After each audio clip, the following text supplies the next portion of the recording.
Welcome, everybody, to another episode of the Analyst Desk. Best show on earth, ladies and gentlemen. And, of course, we have the amazing panel, Mr. Adam the Goat. Goat. Dashing Dashko. Oh, that's me.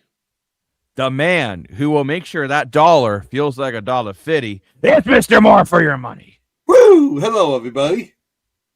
And Spot Up getting in the comments before we've even hit the stream.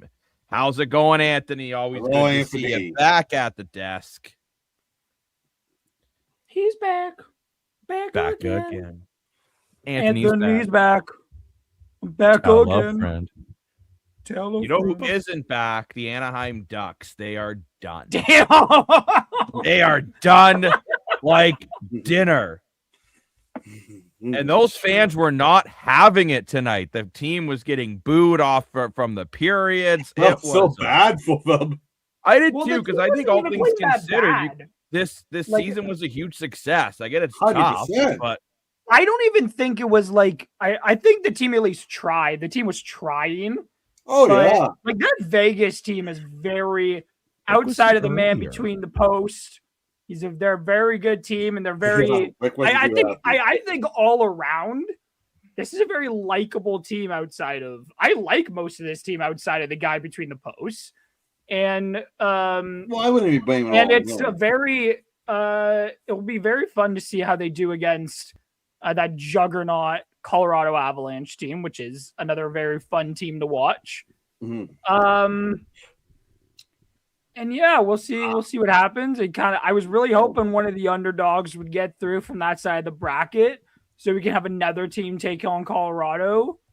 But you know what? Fair enough to Vegas, who took care of business like they were supposed to. Yep. And you know what? It would be interesting to see how they do against that a speedy Colorado team, let's say. Yes. Yeah. So Lane, what's your thoughts tonight? Well, before we get into hockey, I did want to mention, because I did, even though this is not hockey related, but I did want to give a big shout out, because I'm sure if you've seen in Toronto, things are going off in the six. I want to give a shout out to Drake for dropping 43 songs at midnight. That's crazy. 43. Yeah, it's 3 crazy. albums. He just came up with 3 albums all at the same damn That time. seems like a very Drakey thing to do, to be fair. That's He had a very Drake fireworks thing show to do. down in front of the There CN was a Tower. fireworks Oh, show. yeah. He had the ice sculpture earlier. The CN Tower's glitching out. I don't know if you guys saw that. It was just This is- playing numbers Yeah, it and was just colors. crazy. And It's all very Drake thing to do, to be fair. That's This is actually all a pretty- very I- Drake thing I gotta to be honest, do. that's actually kind of cool. Oh, 100%. This is very Drake to do. Spot Up's hoping for Buffalo to win the series. And Oh, hey, yeah. you know what? Let us know if you want our reactions to the new Drake album. I'll suffer do through it. I won't be 43 listening tracks to for you, it. so you don't have to. I'll be on Jacob, here, I'll but do I that will with you. not I'll listen do it to with that you. album. Let's listen There to you Oh, go, yeah. Lane, and I we'll break down the new Drake album. We'll do, good. we'll do a Songs is 43 too album much. song listen along. Let's go. That's Oh my too God. Oh, Let's that's go. way too much I'll do music. it. I'll do it. Let's go. So let us know. Maybe that's wink, wink, new Drake can do it content in on between. the way. Drake has this thing where he just can't do, like he either does way too many songs Oh, I know. or he does too little songs. He doesn't know how to do an in between. Hey, he knows how to He make money. does Give him not- credit for that. No, but Dan, you know what I'm saying though? Like he doesn't have an in between. He doesn't know. He either does way too many songs, like 43. Like dropping 3 albums is crazy But Here's being the- in the middle in is one boring. album. Like that's a lot. Unless it's But a like, free and I can movie understand time, why that's he it. did. Besides I that, can it's understand why boring. he did it, but it's like There it is. that's Is it? way too much music. Way too much music. Iceman, Maid of Honor, and Habidi. Sweet, let's go. That is epic. Yeah. Wow. I'm not Well, the pick up biggest some Drake fan, Drake, but and that is again, if pretty you guys crazy. want us to break it down, we will break down 40. Break it Why down. am I offering to break down 43 tracks of Drake? I'm not a Well, Drake. Jacob, But I'll break it down. Next time, don't offer to do it then if you I will- don't want to do it. I will Jacob, do it for the family. I'll do it for the people. I'm going to do it for you. Nobody's That's what I'm asking. saying. Jacob. Listen. You're the one offering Liz. it. Nobody was asking for it. Maybach Honestly, I music. don't like them, but 40. Yeah, I Spot, if I got to agree with you, 43 songs is crazy. At that point, might as well make it 50. Oh, Yeah, seriously. But Yeah. You're like 7 sort. But nonetheless, about the hockey, wow. Apparently Mitch hey, Marner- Dahl still looked like he could have let in 43 goals tonight. Seriously. Yeah, I was. He See, was. that's- I'm going to say this. I think Anaheim. I think they have a good base, but I do think moving forward they might need to look at upgrading the goaltending because I Which- think with better goaltending, this is a very winnable series for them. I don't really feel Vegas outplayed them that much. And Jacob, to my point, I know I'm going to sound like a big crybaby on here, Wah. which I get it. Mitch Marner, wah. But I still don't, in my opinion, Vegas is still not in my team to win a Stanley Cup. Yeah, for sure. No. This No. team They is, got the right to this get their team- ass If they kicked beat Colorado, team- I'll give them the credit. Wait, but this But they team, won't. despite you guys not wanting to give them the other three here, not wanting to give them credit, this team is very talented. This is pretty much almost outside of, I think, Waugh. Well, McNabb was suspended anyways, but Waugh's not there. Marchessault's not there. There's like 2 or 3 players that aren't on this that aren't here now that were there when they won the title. Mhm. And it's like this team is very talented. You guys don't want to give them credit because of 2 players that are on their team, whatever it is. But Rasmus Anderson, very talented defenseman. Yeah. Noah Hannafin, very talented. Mitch Yep. Marner, very talented, despite 2 of these guys not wanting to give Mitch Marner any credit for being as talented as he is very talented. Jack Eichel is a top 5 centerman in the NHL. He's probably, arguably, you could say he's the best. He's one of the best 2-way. You can even argue he is the best 2-way centerman, even though that is Barkov, in my opinion. Like this team is full. William Karlsson, former Carolina 40-goal wouldn't- scorer, is back on their team, and that's why they're in this position that they are. Like Tomas Hertl, like very talented guy. He's playing 3rd-line center on this team. Like this team is insanely Hold up deep. for a second, bro. Their goaltending is the only thing that is as I said earlier, it's the only thing that's a question mark. This team is talented enough to win a cup. Give Vegas And yes, their they did not flowers. have good form, but this team can win a Stanley Cup. Give Vegas their flowers. They talented. won the 2 rounds. All the power to them. They've dealt with a weird situation with the whole coaching change. I give them credit for that. They got a lot of talented players, but any day, they had pretty much the easiest way to get here. So they still got to get through it. I hate that argument so much But because true, it's bro. such a cop out. It's such a cop out to not give a team any credit at all. I did give them credit. I'm not Dan, giving them no Dan, credit. Vegas can't do anything about the fact that the rest of their teams in their division sucked. That's not something that Vegas can deal with. That's something that Vegas, you still got to get through Anaheim. You still got to get. They go through a team that's better than them in Utah. Utah had more points than Vegas. Vegas beat them. I had Vegas losing to Utah. I give them full credit for being a very talented Utah team. That Utah team is not a walkover for Vegas in one little bit. But, like, yeah, they had an easy route, Dan, but we said the same thing. Everybody said the same thing about the Leafs in the Canadian division. Look what they did. They choked away a 3-1 series lead against the Habs. Like, just because it's easy doesn't mean a team's going to get through it. That doesn't what that mean at all. Vegas still had to beat 2 very good teams. Well, let's see This here. Anaheim With, team, very good. So, like, James, that's such a cop-out to say a team sucks. I believe Such a James cop-out. is a new viewer here, so welcome to the Yes. desk, James. If you do like these kind of conversations of comments, feel free to subscribe to the channel and give us a good old like-o. We always appreciate it.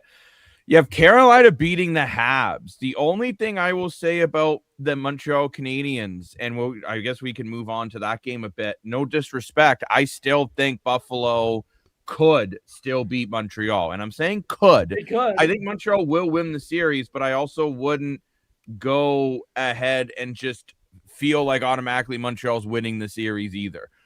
And I also wouldn't count Carolina out. I think everyone really underestimated Carolina when they when all of us except Adam predicted that Carolina was going to lose to Ottawa. And I mean, Frederik Andersen's putting up a Conn Smythe caliber year. Amazing what he's doing. But personally, I would like to see anyone but Vegas win. Yeah, I totally agree with you, James. Personally, I'm just not a fan. I don't particularly like anyone on that Vegas team. I think Mark Stone's a bit of a baby. I'm not a Carter Hart fan for obvious reasons. Mitch Marner, it's not the fact that he left Toronto. I never liked him in Toronto. He's just not my style of player. I like what that Hutton's doing. That's kind of cool. I'm just not a fan of that team at all. Yeah. Exactly. Adam, it looks like Spot Up wants to clip your laugh. Yeah, I'm enjoying life so much right now, Spot Up 11, because I was right about Carolina. And I love being right about. I still can't get it over my head why you guys ever. Well, not that I can see why you guys picked Ottawa over, but I still it's just so funny to me because I remember Dan and Lane both questioned me picking Carolina over Ottawa, and now I get to just gloat about it because I hate Ottawa, so you know what? You're like now. So you know what? And Minnesota didn't choose that, but you know what? See, when I picked Ottawa, I didn't think Carolina was bad. I just thought Ottawa would be better. I thought Ottawa was ready to take that next step. But clearly, when you're Jacob, that's your fault for believing in an Ottawa team. When your captain's Brady Tkachuk, it just doesn't happen. But it's your own fault, Jacob. Let's move on a bit more to now this Buffalo, because truthfully, there's not that much talk about with Vegas Anaheim tonight. That game was kind of a dud. It was a boring game, to be honest. Who does Buffalo go for me? We'll go around the room, but I'll start first. I'm starting Alex Lyon. I think overall he's been better. When I look at the goaltending situation in Buffalo, I personally think Alex Lyon has been more consistent. What do you think, Lane? I'm going to go off a really random comment. Maybe you hit him with the little surprise. Maybe you throw Devin Levi in there as a Trey Savage. Throw someone in there they don't know, Sometimes it's good, a little element of surprise. Why not? Wow. That's worked for the Jays in the Put him in the World Series. An elimination game, eh?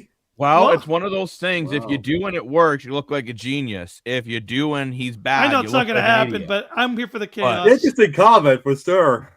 What do you think, Dan? Are you going to go UPL or Lion? As Spot Up's pointing out, UPL was really bad today. Well, I'm going to go with Alex Lyon. I feel like it's the boring answer, but it's the obvious answer. You just look at numbers don't lie, and Lion's played 9 games in these playoffs.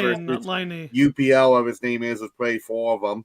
The goals against Sabres, the Lion's 225, and save percentage is 917 versus Lion's 420. Sadu goes against Sabres at 851 save percentage. I mean, those numbers are so terrible. I don't know why you would put him in a non-elimination game. I feel like it's your elimination game. You got to go with your number one guy.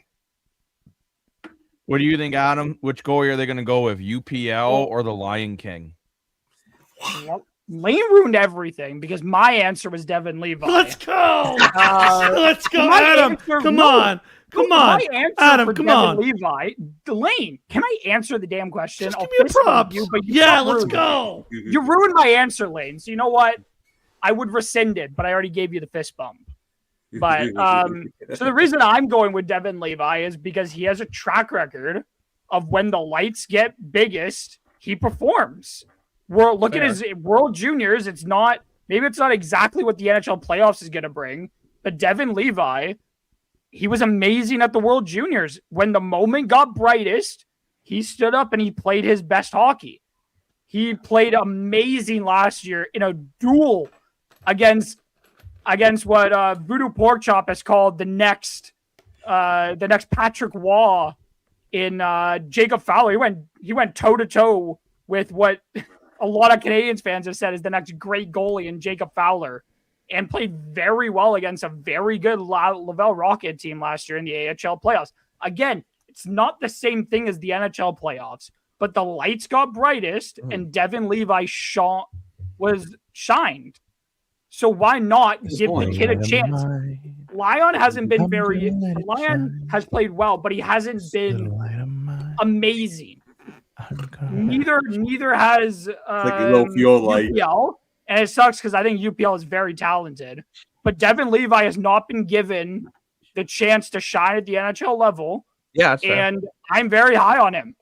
I would go with him because the other two haven't proven beyond a shadow of a doubt, given the amount of times they switch goalies in this series.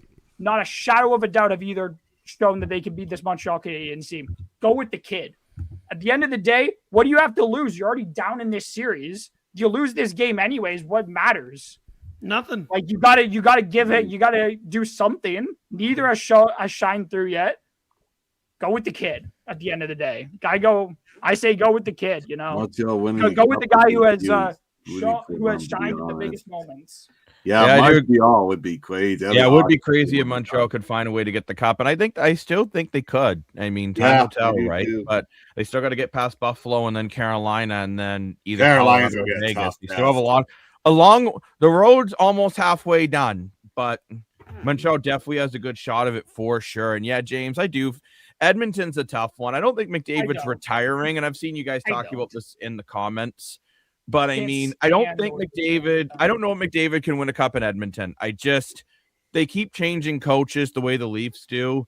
It's just one of these situations until you look at the mirror and try to diagnose the real problem with your team, which Edmonton is poor defense. Like until they fix that in defensive structure, I just don't see this team winning a cup because everyone said it was Stuart Skinner. Well, they got rid of Stuart Skinner and then they became worse. I'm not saying Tristan Jarry was a good decision. But at the end of the day, people said you'd be better to have a water bottle in net than Stuart Skinner. Well, they put in someone else, and it was a hell of a lot worse. And McDavid was so angry about the Marner rocked. Yeah, hey, you know what? Like Marner or Lump Marner, he's been phenomenal in these playoffs, and there's no denying it. Which again, I think speaks to in Toronto, Marner wasn't the problem. It's the culture in Toronto that's the problem.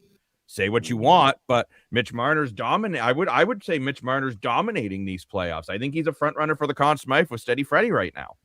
So, like, if the teams get to the finals and they continue to do what they're doing, say what you want, Dan. Mitch Marner took over this game in the first 5 minutes. Oh, he did for sure. I mean, I guess you can say that now because Marner made it to the third round. All the credit to him. He's never made it that far before. So, credit to him. I personally don't like him, but that's my opinion.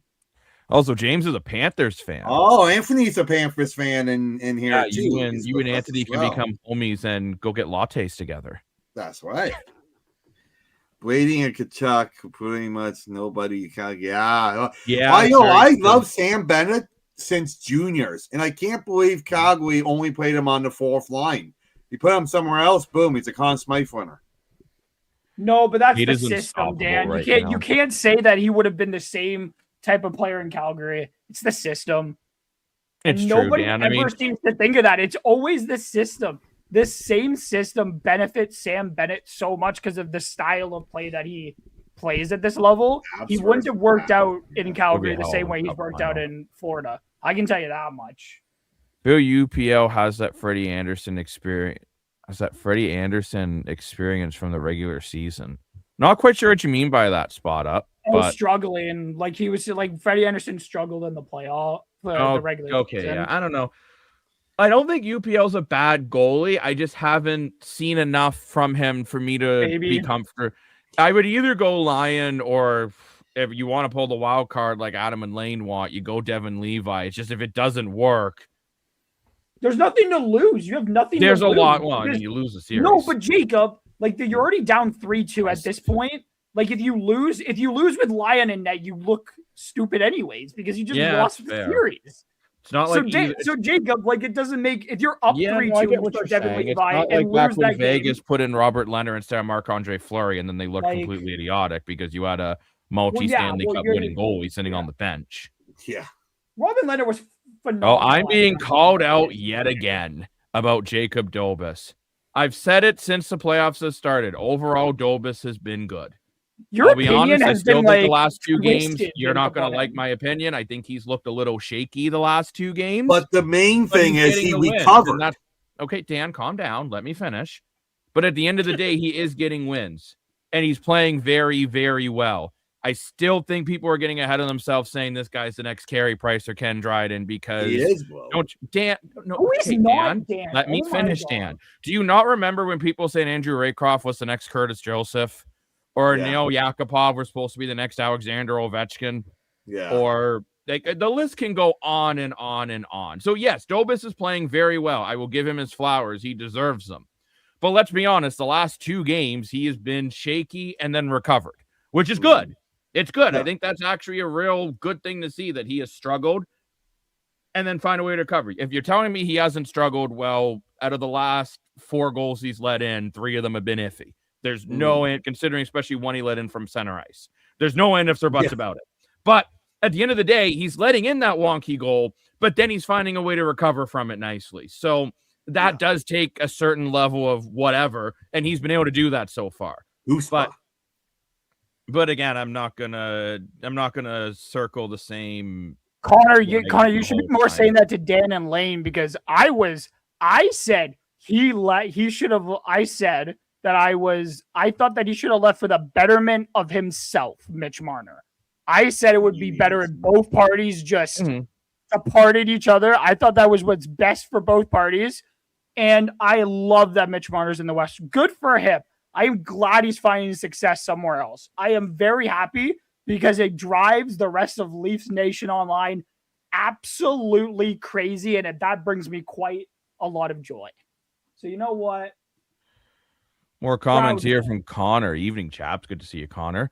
Heard that apparently Knobloch sealed his doom when he bluntly told management that McDavid would not win there. I mean, look, like I've said, Edmonton's got bigger problems than coaching, and until they realize when you're paying Darnell Nurse $9.5 million, you're spending $10 million on mediocre goaltending, and you don't have a bottom 6, you're probably not going to win in the playoffs. I think their best chance was that 22 team, and they blew half of it up. Literally, 100%. I would still today. I would take Stuart Skinner over any goalie they have right now today. Still, Edmonton had their hands forced when it came out that they were asking for permission to talk to Bruce Cassidy. That's why Knobloch was fired, was because their hands were forced. Yeah, I think Montreal had to fire him. They had no choice. Not like Knobloch was not going to want to.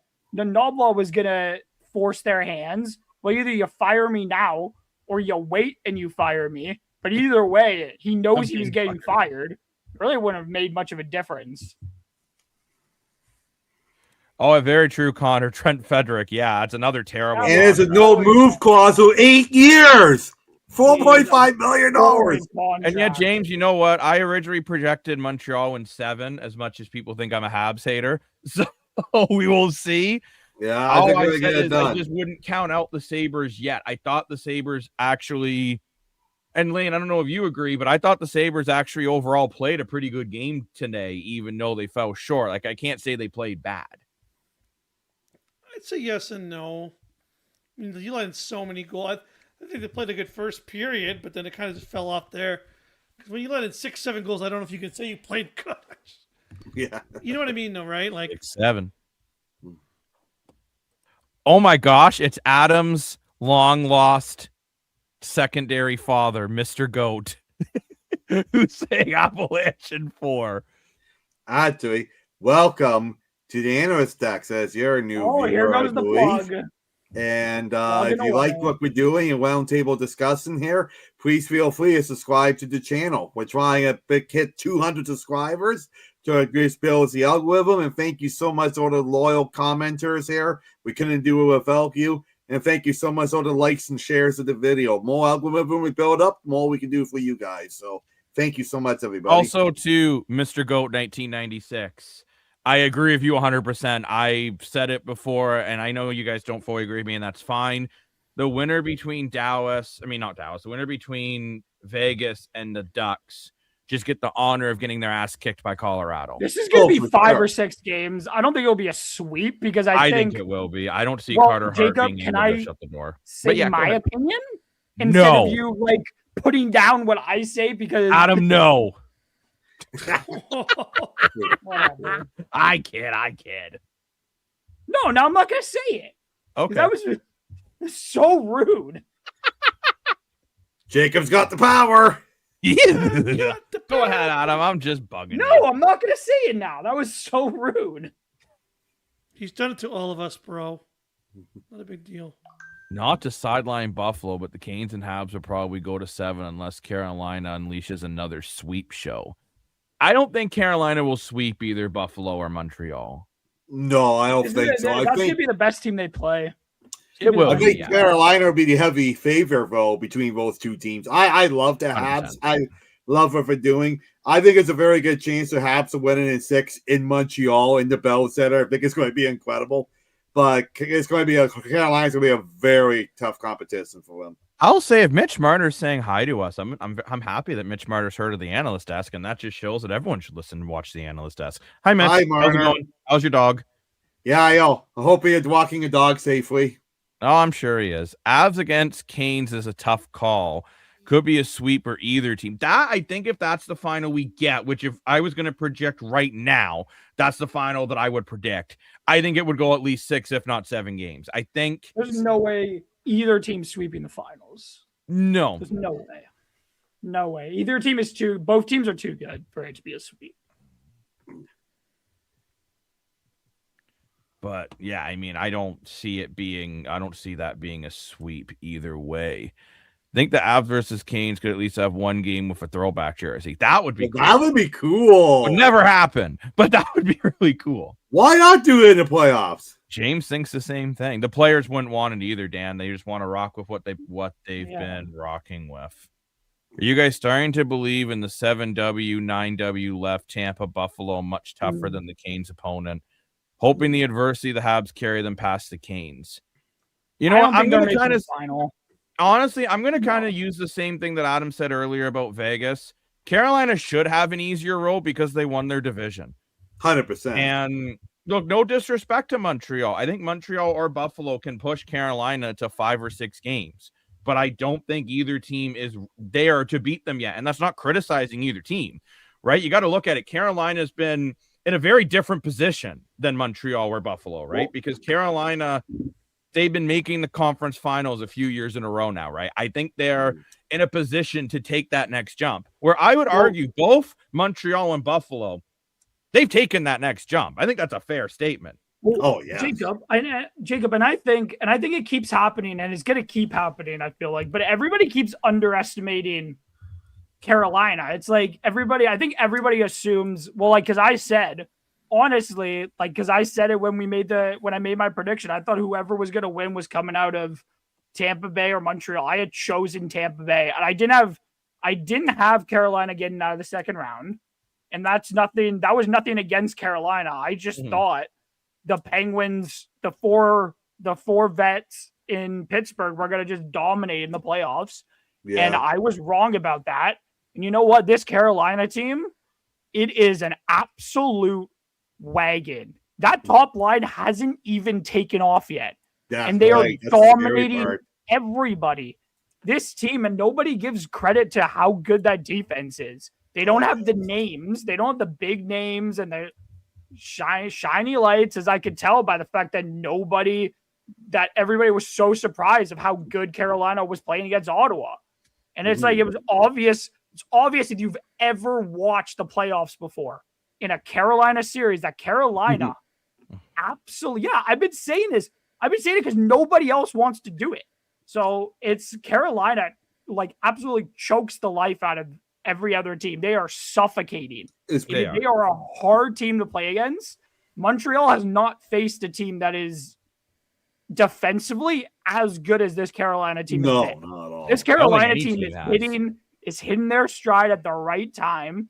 Ottawa was perceived as the best defensive team in one of the top 5 best teams in the NHL, and they got absolutely smashed by a second line with two guys who are under the age of 24 in Blake and Stakeoven. Stakeoven has scored nearly every game in these playoffs. Taylor Hall has been phenomenal. He's turned back the clock to MVP. Dorian hit 80 miles an hour.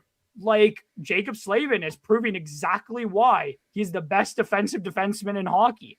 Freddie Anderson is doing exactly like Ehlers. Like, that top line has not taken off. Ehlers has looked phenomenal since he went back to when he's been partnered up with Stahl. He's looked Yeah, on the third line, phenomenal on the third line. He's on the third line right now, and he's one of the highest paid wingers in hockey. Like, and that top line is not taking flight. Sebastian Aho is not taking over a game. Like, if I'm the Habs or Sabres, I'm not exactly confident in playing this Carolina team. If Sebastian Aho and Shezhnikov, those guys get going, Shezhnikov has got going. Oh, he's a weapon. This Carolina team is going to be a tough contest for both teams. And honestly, with the way either team has played, especially in this series at times, I have no reason right now not to pick Carolina. They're 8-0. The best team that they're going to play is going to be next round, but they have not shown one little bit. I have not lost any confidence in this Carolina team. I would still pick Carolina. I would pick them in 6 against either team. And if either team, I wouldn't be surprised if Montreal or Buffalo beats them. But right now, I have more confidence in what Carolina has delivered. Freddie Anderson has been stellar. He doesn't even need to continue to play to this level because he didn't in that Philadelphia series.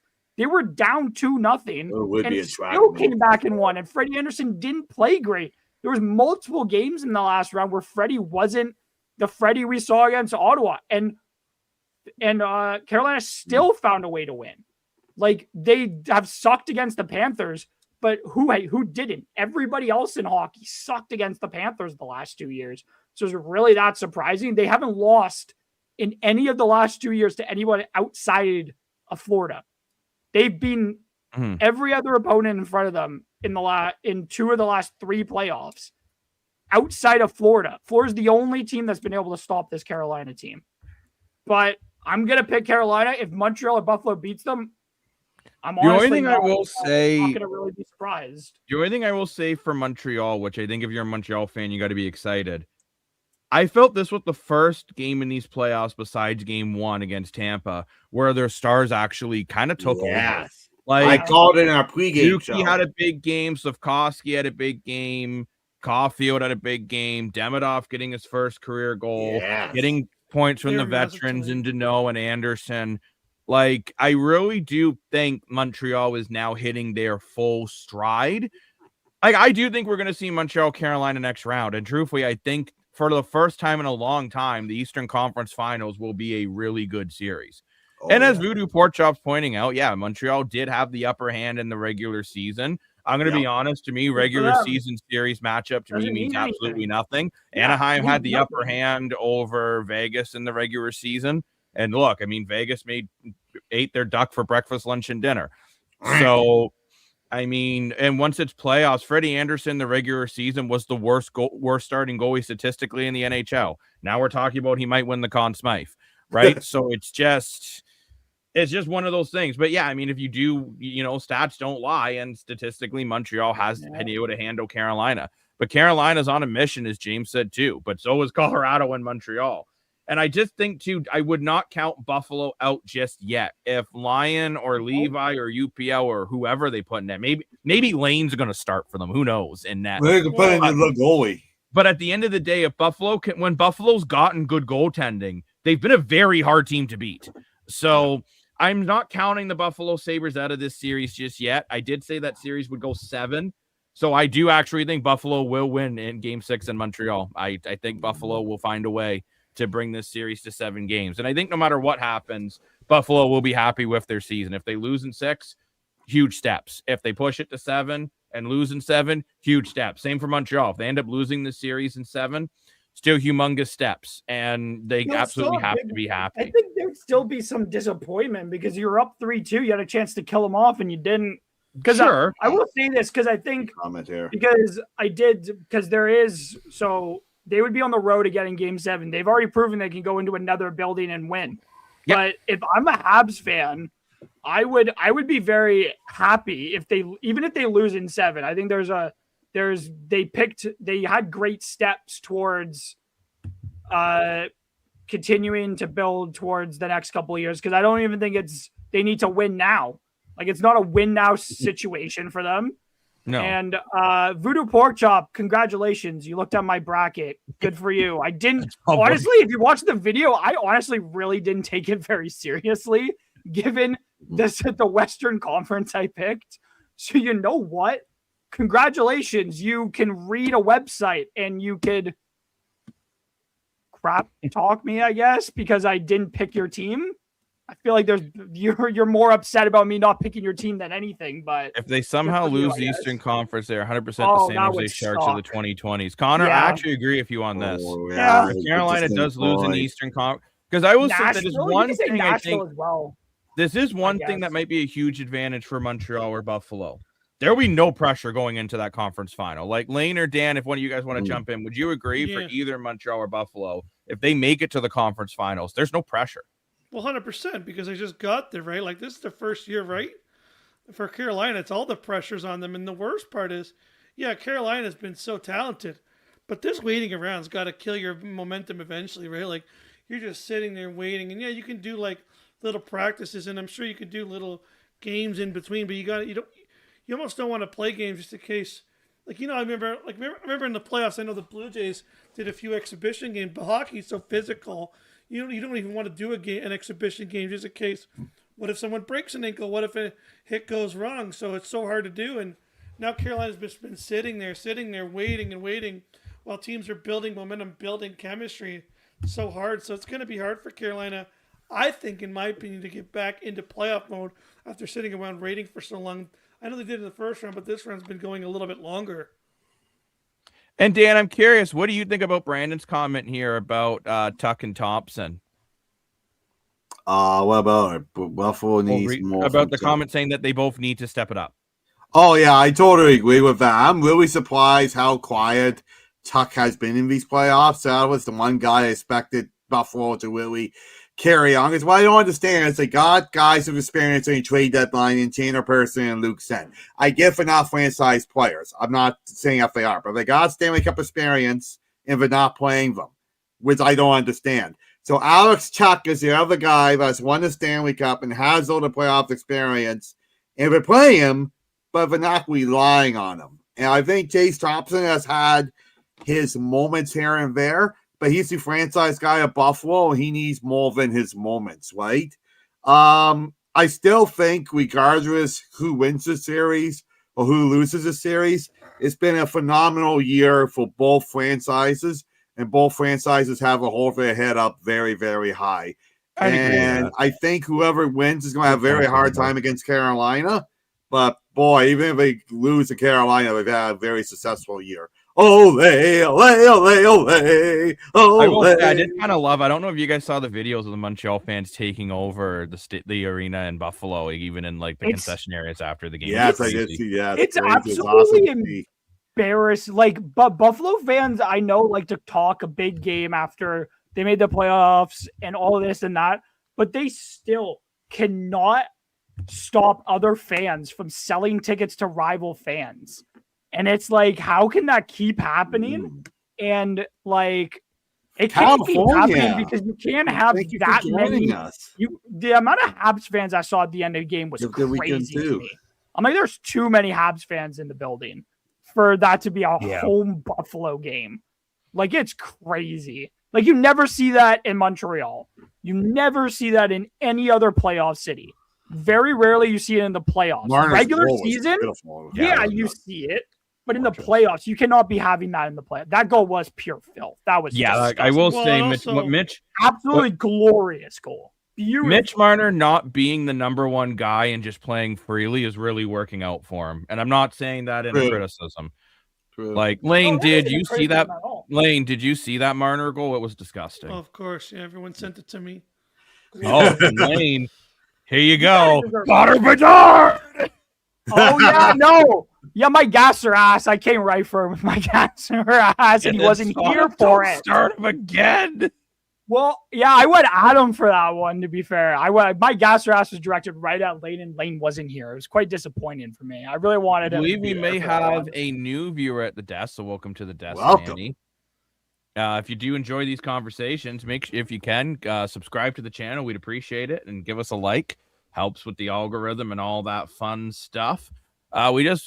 We just wanted to beat Tampa to avenge the 21's Stanley Cup final loss. Everything after that is a bonus. Don't think it's our year anyways. Canes and Avs after.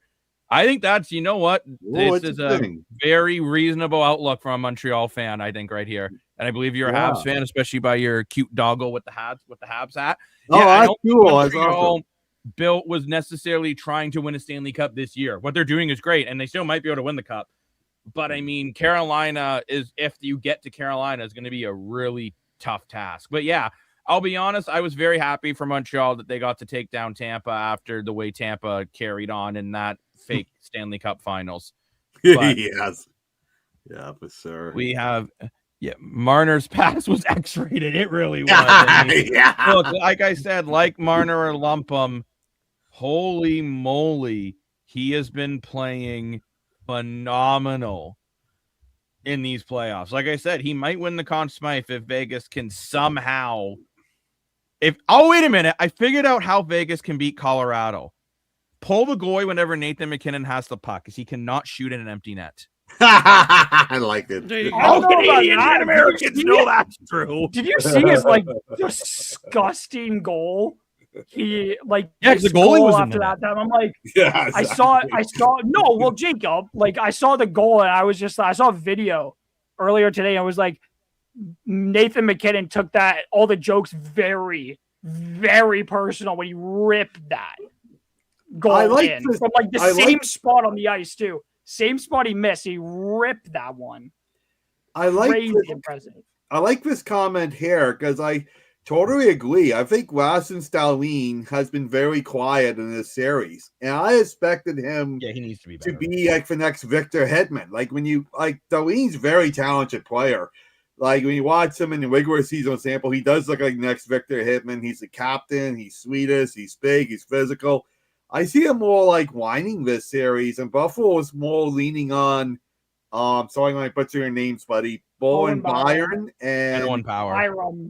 Byron and Mosen Samuelson. I don't even know where you're going with that, Dan. I don't know, but I didn't even really hear him before these playoffs. But boy, he's played phenomenal. You know what? Too actually, I feel for Buffalo that Owen Powers also stepped up. But yeah, Lane Hudson. I will say this about Lane Hudson, because I'll be honest, I have watched more Montreal games of late than I would have in a row. I never watched this many Montreal games in a row. Lane Hudson is better defensively than I thought he was. Way better. Wait, can I just say this also? That guys, whether you like it or not, kind of Dahlin hasn't been up to standard, but guys, this is a regular season award. He's been better in the playoffs, but also have a good night. Also remember that it's a playoff award, so their voting can't really be impacted by how they do in the play, or it shouldn't be. Oh, Connor, Lane. I know he Adam did. saw Connor, Lane I know this. I've nuclear. seen the video. Connor, you weren't here when this. I know he went. That's why I did my gas or ass last time.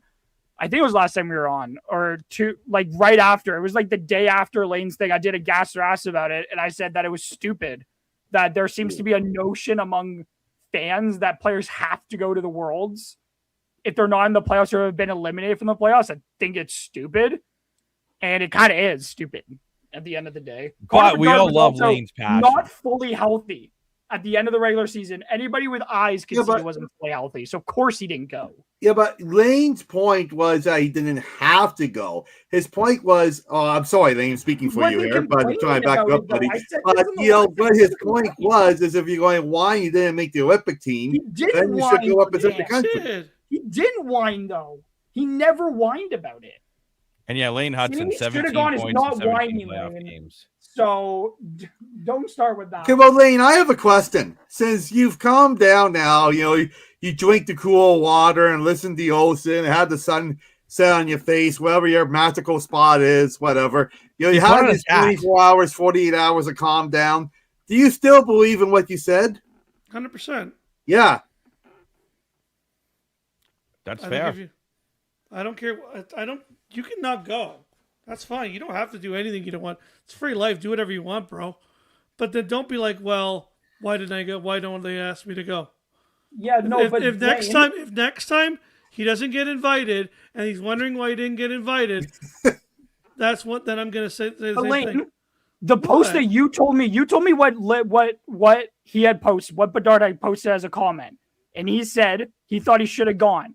That's not complaining. That's not complaining. He, in his own opinion, he should have gone. And very well, Connor Bedard is healthy. Should have been at the Olympic Games. I don't care if he's never played at the Worlds. He should have been at the Olympics. He wasn't healthy, though. That's the main reason he wasn't picked, was he wasn't healthy enough to go and play at the Olympics. I think you got to give credit to he never complained about it. His I agent think you got to give credit to and his players coach that complained. represented the countries in the past. Well, I don't know. You know what, though? My big, but number one, Bedard has represented the country in the past. In the World Juniors, he basically got that gold medal by himself. And my thing is for Bedard, I'm kind of in the middle between Adam and Lane, like a beautiful sandwich. I agree Bedard should have been on the team. I didn't love the way he reacted compared to John Tavares, who said, obviously, you want to be on the team, but there's so many talented players. But I also think that's just a maturity level between John Tavares and Connor Bedard. But I also don't put that against him now that he's not going to the Worlds, because as Brandon's pointing out, neither is Gavin McKenna, right? And I'm more disappointed actually that Gavin McKenna's not going, because I really wanted to see what McKenna would do against NHL level players. Again, he has every right to not go. Like, I'm not criticizing him for not going. I'm just disappointed. I'm like a father who found your bottle of whiskey in your closet that you weren't supposed to have because you're not quite the right age yet. I'm not mad. I'm just disappointed. Absolutely, JP Power. Mitch Marner is having an incredible playoffs, and I am not ashamed to admit that whatsoever. Seriously, what the fruitcake happened at Wild Goalies? Best duo all season. Absolute crap versus, you don't need to censor crap, by the way, but absolute crap versus the Habs. I thought Wallstad had his moments. You know what I thought Wallstad was, and I'm curious if you guys agree. He looked like a rookie goalie trying to manage playoffs. Yeah, I could say that's fair. He had good and bad. The difference is Minnesota couldn't pick him up like the way Montreal's been able to pick up Dobas when he's had the odd bad moment. Who agrees with me? Who disagrees with me? I know, Dan, you're thirsty. No, I totally agree. I just said that. What do you think, Lane? Not sure.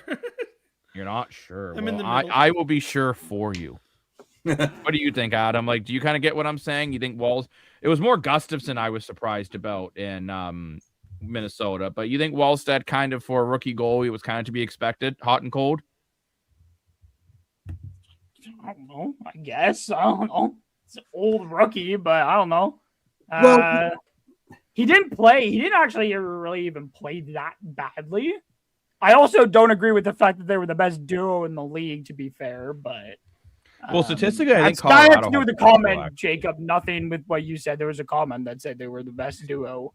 Yeah, no. Actually, I think statistically, not true at all. But was actually Colorado. I think they were the best duo. Yeah, no, that's the best duo. They won the Jennings. Well, technically won the Jennings, but when gonna start opening night.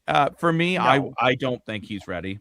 There's no way. He'll play in the AHL. I think he's talented, but there are parts of his game in which he is not ready to play in the NHL. I'm going to go off a limb here.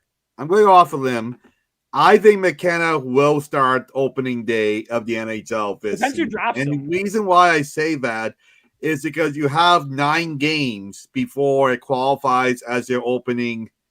Damn right. Well, thank you.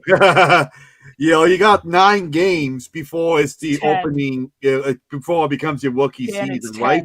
And regardless if it's the Leafs that draft him or San Jose or Vancouver, whoever drafts this guy, they're going to sell all kinds of jerseys. They're going to get a lot of people hyped up for him. You go to your opening season, your opening game of the year, your debut. You want that on your starting lineup on left wing, Nathan McKenna. Like, you want that, you want that excitement every time you get, like, with Matthews and McDavid and Crosby and Ovechkin, and even if once you failed in the past, like Neil Yakupov, there's those guys. There's a lot of excitement and hype. So will he finish will this year be his rookie season in the NHL? Maybe not. Maybe he'll go back to university. Maybe he'll try the AHL. But I do think he will start opening night in the NHL. And Dan, he can't go back to university, Dan, by the way. If he signs his ELC, he can't go back to university. He's not allowed to. He's not eligible anymore. The minute he signs he's the ELC, he's not eligible to go back to college. What That's were you why saying, Lane? Well, I was gonna say they also have, you got to remember there's going to be 84 games too, so you might want to use your draft picks a little bit more value because you got an extra 2 games now. Oh, that's true too. I forgot about that. Yeah, I think either Montreal or Buffalo still have a shot to beat Carolina if certain parts of their game hold up. And to bring up Voodoo Pork Chop's comment as well, the physicality is going to be a big thing for Gavin McKenna to adjust to because these guys are just bigger, stronger, and tougher than what they are in college. And you saw that adjustment period when he first went to Penn State. It took him until about halfway through the year for him to really start getting comfortable at NCAA level. That also has a lot to do, Jacob, with his teammates getting hurt. No, but I don't like the idea of people seeing a player starting in the AHL as a bad thing. And I'm not saying any of us feel that way, but people act like it's such a bad thing. I actually think it's the right thing to do. It's like in the NBA, you want to start, a lot of times you start players in the G League. Like football is one of the very few sports where you go from college to starting lineup that often. I think players need to accept that, playing even a couple months, half a year in the AHL. For example, I think Gavin McKenna getting real playoff experience in the AHL at the Marlies is fantastic. I think this is going to really help him next year as a Toronto Maple Leaf. You mean Easton Cowan? Easton Cowan, yes. Sorry. And actually, Brandon, I agree with you. I actually forgot that it was an 84-game season. And thank you, Brandon, for agreeing with me, too.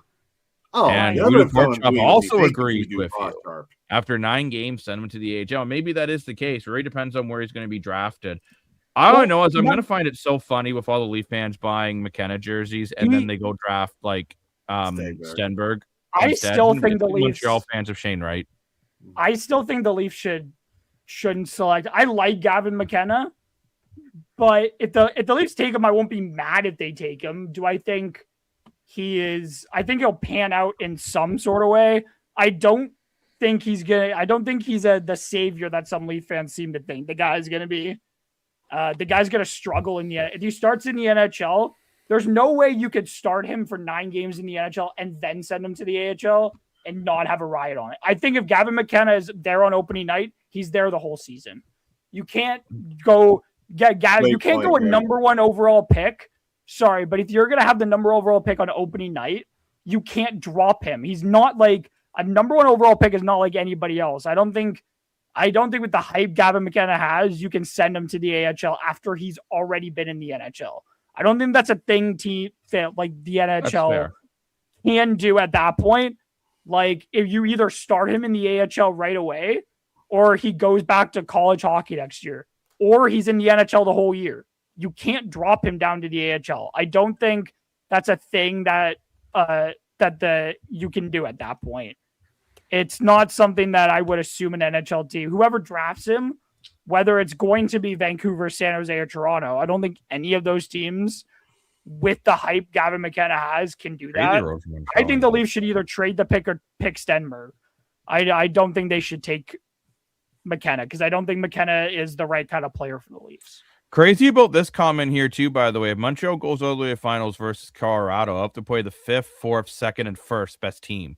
Yeah, they've had the hardest path. They have definitely had the hardest path going to Tampa first round, Buffalo but this round if they get through, Carolina next round, and then potentially Colorado the next. Just like I said, look, I'm not being difficult. I really don't see Colorado losing to Vegas. Maybe I'm wrong, but McKenna will be a Leaf. Marketing Toronto's a focal point, make money. The Habs drop players often. Ribeiro, similar build as McKenna. Look, I'm going to be honest with you, and I'm not trying to be rude. I don't think the Leafs need Gavin McKenna to make money. Like, I think they make enough money. And also, too, here is how you can market Stenberg. Matt Sundin came to Toronto to quote-unquote save this franchise, even though all he does is wreck Toronto, in my opinion. But anyways, he's going to come here and save it. You draft the Swedish prospect to be mentored by Matt Sundin and William Nylander, one of the greatest Swedish players of all time, and William Nylander, arguably the best Swedish player in the NHL currently. The narrative writes itself. Makar is injured, so you never know. That's very. The only thing I'll say of Colorado, I think Colorado is deep enough they can lose one of their best players and still beat almost any team. I think that's how deep this Colorado Avalanche roster is. Like, I was having this argument with a buddy the other day when they were going on to me that Nathan MacKinnon is the most valuable player in the NHL, and I argued that he wasn't. Because I said, you take Nathan MacKinnon off the Colorado Avalanche, they're still a very good team. Maybe not the best team in the league, but they're still very good. Now, let's take Celebrini off San Jose or McDavid off Edmonton. Both of those teams are absolutely terrible. Like, there's a difference between most valuable and what the CFL does for most outstanding. Most outstanding is just the best player. You could argue most valuable. Nathan MacKinnon's a phenomenal player, and I'm not denying that. Arguably the most talented player in the NHL. But take Nathan MacKinnon off Colorado. Can we all agree Colorado's still a playoff team even without Nathan MacKinnon in their lineup? Yeah. Like, if you take Nathan MacKinnon out, you still have a pretty stacked team. For sure. So, but I would say the same thing for Cale Makar. Cale Makar is a phenomenal player. One of the best, if not the best, puck-moving defenseman in the NHL. You take Cale Makar off Colorado, they're still a very good team, and I still think they really outmatch Vegas in every other aspect. Because Vegas doesn't have anyone that comes even close to Cale Makar. I guess probably your best would be Shea Theodore. For puck moving, and no disrespect, but Shea Theodore, I would more compare him to like a Morgan Riley, not a Cale Makar. Correct. I agree with you. And who compares puck moving? Okay, maybe two defensemen that compare to Cale Makar puck moving wise, and that's Quinn Hughes and surprisingly Lane Hudson. Yeah, Lane Hudson. Lane Hudson is showing that. Adam Fox, if he's fully healthy. Yeah, where's our? If anyone's trying to comment on Facebook, just as an FYI, they don't seem to be coming through. I have a few of them here. Do you want to read them off, Lane? Yeah, Key's been commenting on Facebook, so thank you for commenting. Oh, apologize. My apologies, Key. They're just not coming up here for me. Well, good thing Lane's not from here. Lane. Let me have it. So I got a few comments to read. So apparently Key wants to know if there was a line for the bathroom before the show. Of course. Adam, apparently you went crazy from Key. Key said, if someone made Jacob a video game character, I would sue them if they didn't make him Sally to wind up the Superman. Is UPL Allmark? I love Allmark. No, he's not Allmark. Shade said, go Mitch. Shade also said, go Habs. Apparently said, Adam, no. Well, we said Adam. That was 30 minutes ago. Sorry, I'm on Facebook. Just no. Key also said Adam Fox was a great offensive defenseman before he got shaken up. I feel like he gets a bad rep. I kind of agree with that. Yeah. The reason I brought up Adam Fox is because he called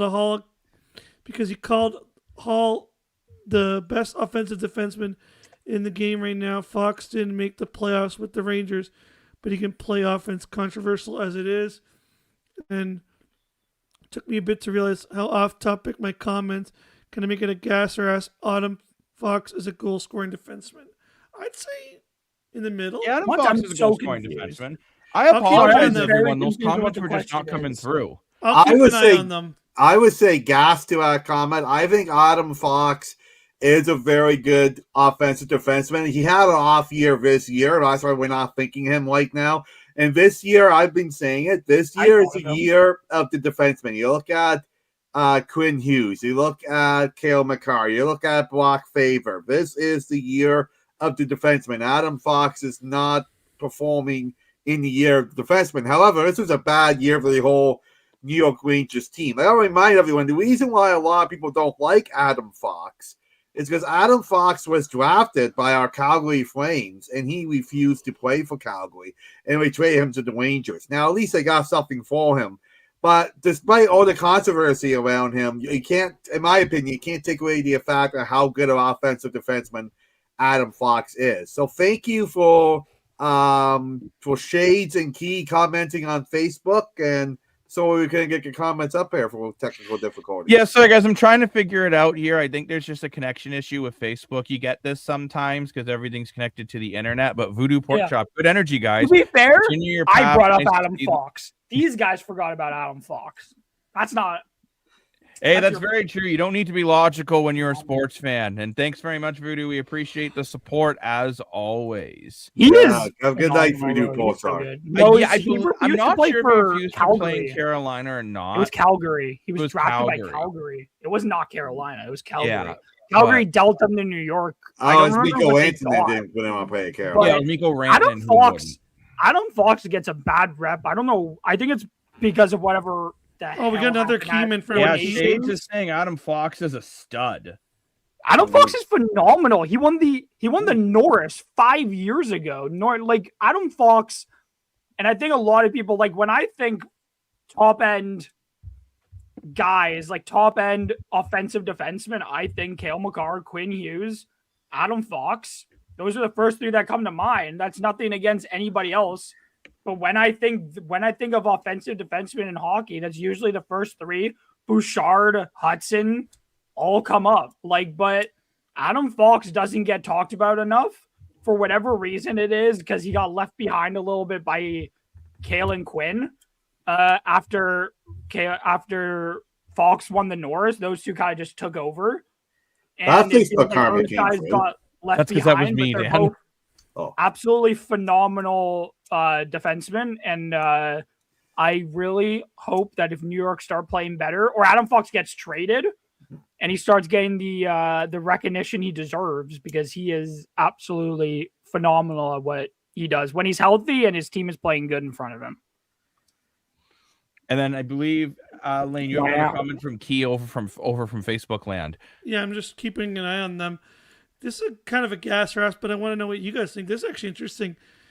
She says McDavid is Santa when in when did I have it? McDavid is Santa when it's San Jose. You believe it, but you don't think you should believe it. 2 years from now, can you see McDavid going to play with the Sharks?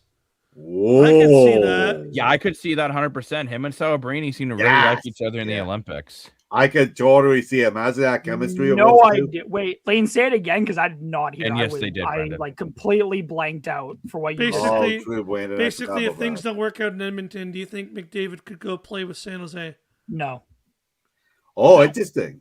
Oh, he's not going to San Jose. Wants, I'm sorry, to come to Jacob. Ottawa. You said before that would be that San Jose acquiring Austin Matthews would be a bad idea.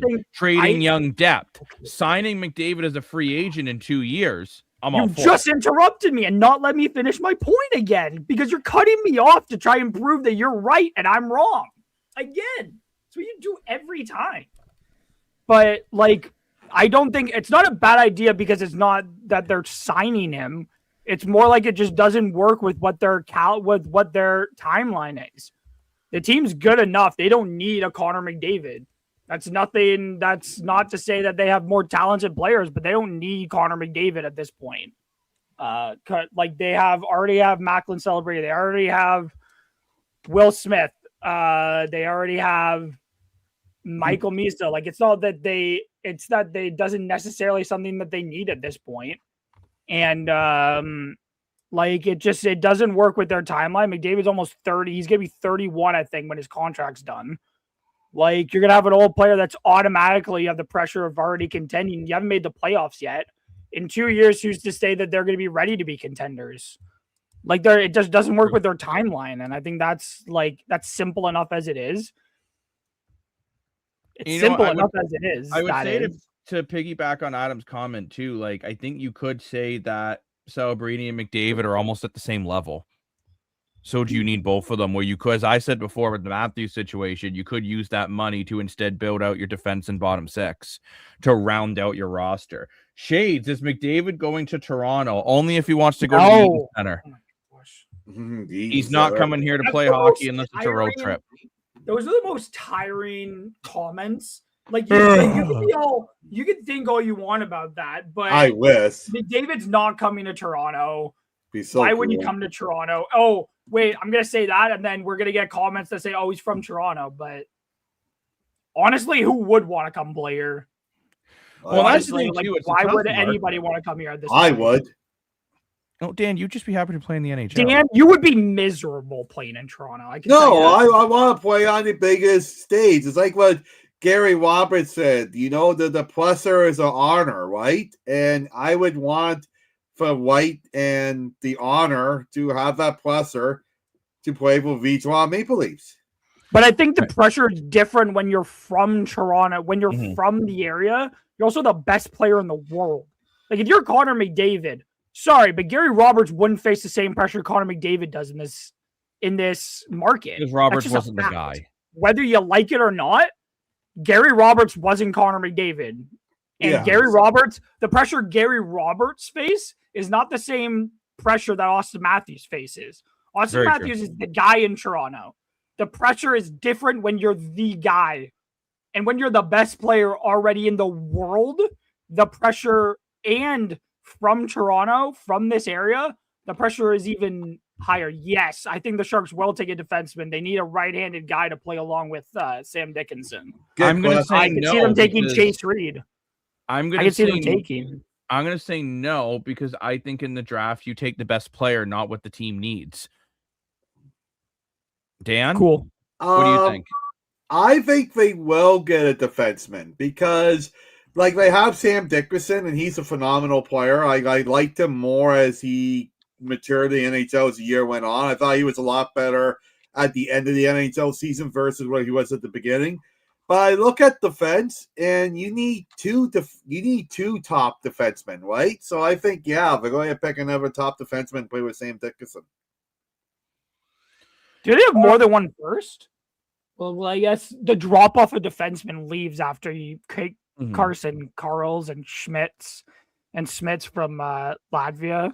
Boy, I think no matter what you want to think, McKenna, after the first pick, you could take a defenseman at that point. Like, I think, it kind of sucks, but if there's no need to draft, you should draft. I think that we should go away from that you have to draft the best guy available. I get what what people say about that, but if you have a need, it's worked out before. Look at Montreal. Montreal didn't take what was perceived as the best guy available. There were guys after the first pick that you could say were better options at that point than Yuri Slafkovsky was. There's a reason everybody was so surprised he was taken. They took the guy that best fit their roster. Fair. And look now where Montreal is. It doesn't, you don't, a good point, Flying Ace. That's why I said the Leafs should take a defenseman. It's dumb to take a defenseman over the top two guys at first. But if you need something and you think that's what you need, go out and get it. I don't care if you look dumb. You look dumb in the moment, but if it works out for you and you go and win a cup in a couple years, nobody's going to even remember. Nobody's going to remember that.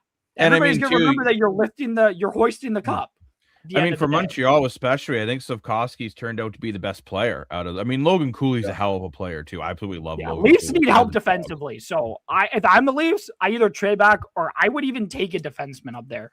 I don't really care if we look stupid up there. If we look stupid on the day but win a cup in 5 years, who cares? I doubt it will happen. But if we win a cup in 5 years with, let's say Carson, Reed. Carson Karls. No, not Carson Karls. I meant Reed. And or Aiden Verov, those are probably the two best defensemen. Albert Schmitz up there. Those are probably the two best defensemen in the draft. And we win with Reed or with Verhoff. Nobody's going to even remember. Nobody's going to remember that we took them over because we won a cup at the end of the day. That's all I care about. I don't care if we take the superstar because guess what? It hasn't worked so far. So you know what? You mess with the formula and you just go with the flow, I guess. It's fair. Not working.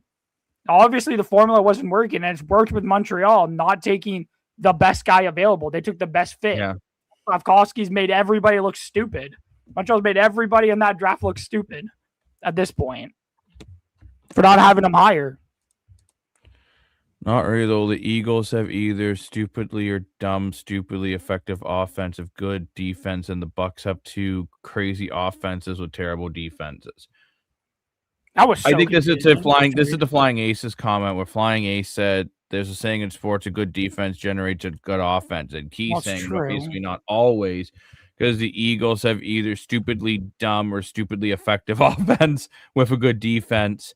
The Bucks have the same two crazy offenses. That's true, but I think when you look at Super Bowl winning teams, and you get to look at Lane Dashko because he's just so beautiful. But then you can see in sports, usually a good defense is what wins championship, right?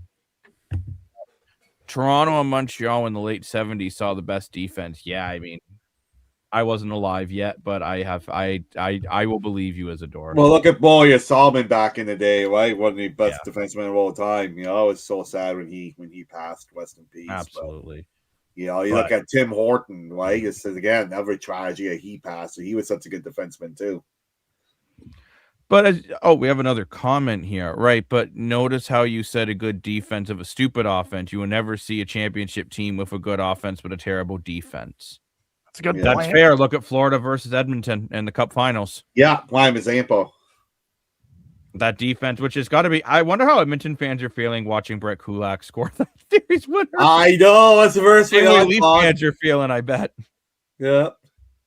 About what? I love Brett Kulak. About Brett Kulak. Well, I think he's such an underrated defenseman. He's been good for Colorado. He's been really effective. Really good. Getting a couple nice assists too. You don't get the credit when you play the kind of game that Kulak plays. You don't get the credit. You don't play the game you don't play the game though. Like I like players that play the game, but they don't want the credit. They don't do it for the credit. They do it to win. At the end of the day, if you like taking credit, then you're not exactly like you see it like a lot of players who play the game because or like style. Like, let's say Trevor Zegras in Anaheim, you could tell he played, and you see him trying Michigans all the time, constantly. He played the game for clicks. That's how Trevor Zegras played the game for the first couple years of his career, and it got him nowhere, and it got him kicked off an entire NHL franchise. Philadelphia didn't want him because he had an ego the size of a planet. You see him in Philly, he's not doing the same stuff he did in Anaheim, and look at where he is now. He's playing great, and honestly, everybody in Philly loves him because he got his ego mostly in check. But like when you have an ego the size of what Zegras had at one point, like it's not always great. Like you see, but then Kulak that's the type of player that wins you games, is a guy who doesn't have a big ego and plays the game the right way. And yeah, Hyman getting snake bit in the finals last year was a big one. In racing, you can be an okay driver, but if you get ahead of another driver and have a good defense, you could win strategy, not on your offense. That's very, very true. Marchment clipped him. Yeah, Brad Marchand was a phenomenal player. But it'll be interesting to see how the rest of these playoffs go with what's going on here. But I do want to talk a little bit. We talked a bit of CFL training camp on the earlier show today. And we have some more comments coming in. Actually, Adam Fox to Ottawa. Make it happen, gentlemen. Ottawa can't afford. It's going to be hard to do, but why would Adam Fox want to go to Ottawa? I'm guessing on Shades. That is considering it Shades. Shades. Yes. Why would Adam Fox want to go to Ottawa? That's my. Why not? Maybe he wants to. He has a no trade clause. He's not going to want to. I doubt. Why not, Steve Fireman? Why not? He was just playing in New York. Who wants to go from New York to Ottawa? No offense to Ottawa, but like when you're played in New York, I don't really know why you would want to go play in Ottawa. Terrible, especially with that disaster of a team, because that team was a disaster this year. I'll see you come over retirement and help the Stars. Dallas needs some work, but again, just so anyone's aware, if you're commenting on Facebook, we are having some technical difficulties with Facebook comments. So if we miss them, we will get to them as soon as we can. My apologies if we missed them. And if you really want to get your comment up right away, just head over to our YouTube, the Analyst Desk YouTube, or head over to us on Twitch at the Analyst Desk. And we will get to your comments as soon as possible. Lane, do we have any new Facebook comments, or are we still just chilling like villains? Cheech said, do you think McDavid will go to Toronto? Spit and Fire and the GOAT. I believe this is a new viewer, so welcome to the desk. Yes. Can the Habs? Yeah, I think Montreal can make the finals. I mean, if you will they? If you like this roundtable discussion, If you want to subscribe, that's a huge help to us. It helps build the algorithm. And again, thank you all the loyal comments, people commenting. It's a huge help. And all the likes and sharing. We're getting so close to 200 subscribers. To try and hit that. And the more we build the algorithm, the more we can do for all of you. So thank you so much, everyone. And yeah, I actually, you know what? It's going to be tough to take down Carolina and still get through Buffalo. Of course they can. But they can. I think they have a shot. For example, I know mathematically Vegas can beat Colorado, but I think they have a 1% chance of beating Colorado. I think Montreal could beat Carolina. Do I have them beating Carolina? No, but I think they could. We got the noted Habs hater comment back in the chat. He's only here for Adam's bad takes. Well, at least you're here. Thank you for welcome. You're welcome. Oh, and thank you for liking and subscribing to the channel. So much. We really appreciate it. That's awesome. Any of the Final Four can make it. Yeah, I mean, again, I really don't see Vegas doing it, but I would say 3 out of 4 for sure. Just curious, new viewer, whereabouts are you from? We got people from all over the world joining us, so just curious. Facebook has the fresh linen smell on the app. I guess Key just like picks up her phone, goes like, cell phone applications. I kid. But no, I mean, in theory, yeah, anyone that's in the Final Four can make it, right? I mean, anyone can win a best of 7 series. That's the way sports works. But we have been talking a little bit of CFL training camp over the last couple of days, and I brought up some interesting stuff in our earlier show today. And I want to bring this to you guys' attention when we're looking at positional situations for certain teams. So the Edmonton Elks, as you guys know, had receiving issues last year. I think that was pretty apparent when considering their leading wide receiver was a running back. Do you guys think adding Austin Mack and Joe Robustelli and Brandon O'Leary Orange, is this enough for Edmonton? I mean, you also still have Grant, but you also lost Curly Gittens Jr. Yeah, it's huge. Like, where are you guys feeling right now? And Lane, I'll actually start with you then. Where are you feeling for Edmonton? Like, do you think the additions are enough? Austin Mack was a 1,000-yard guy 2 years ago. So you think Edmonton did enough?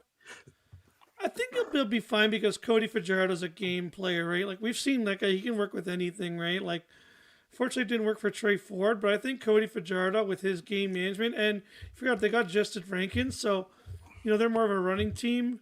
So I think they'll be fine. I don't think they'll be as good, but I think they'll be fine if they can focus on Cody Fajardo knows at least he can kind of work with anyone, and he's still got Justin Rankin in the backfield that can just kind of take over games.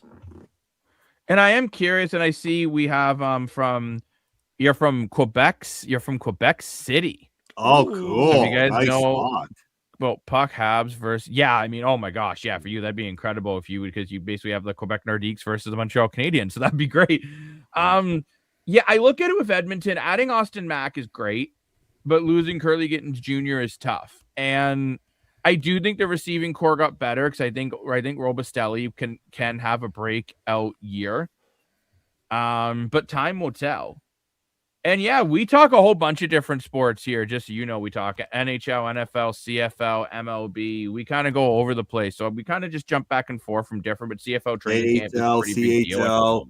NBA. Let's get back to some comments here. Agree. We're at a point where any 4 team can make it back to NHL playoffs. The biggest question is, when will we see a Colorado collapse? The higher you are, the higher you fall. I really don't think they will. I don't know at this point. I don't think they're going to fail. Given what they that LA gave them everything, and there was some adversity in that series because they couldn't score against LA for long periods of time. Oh yeah, great adversity against a very good Wild team. Like, Habs versus Avs would be a very interesting. That'd be really cool. I feel like that would be most interesting in Quebec, given I think a lot of fans in Quebec, especially Quebec City. I feel like a lot of people in Quebec outside of Montreal still have a little bit of loyalty to the Nordiques.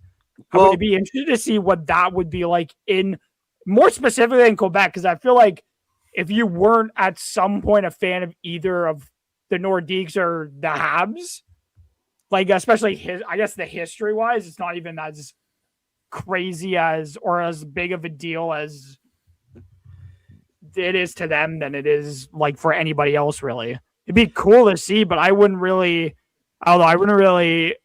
be as excited. It would be a fun series. Nice. But I think if you weren't a fan of one of cool. those two franchises, I don't think it's as exciting as it is for everybody else, I guess. I think Montreal versus Colorado will be the most entertaining cup final. But go ahead, Dan. I think Habs and Carolina would be pretty entertaining, but I just wanted to say that I loved Shade's comment about the Quebec Nordiques. The first thing I thought of in my head when I predicted a Montreal and Colorado final is the whole Patrick Waugh trade, because Patrick Waugh was their franchise goalie in the 90s, and then they traded Waugh to Colorado, and Colorado got their cup. So that's the first thing I thought of personally.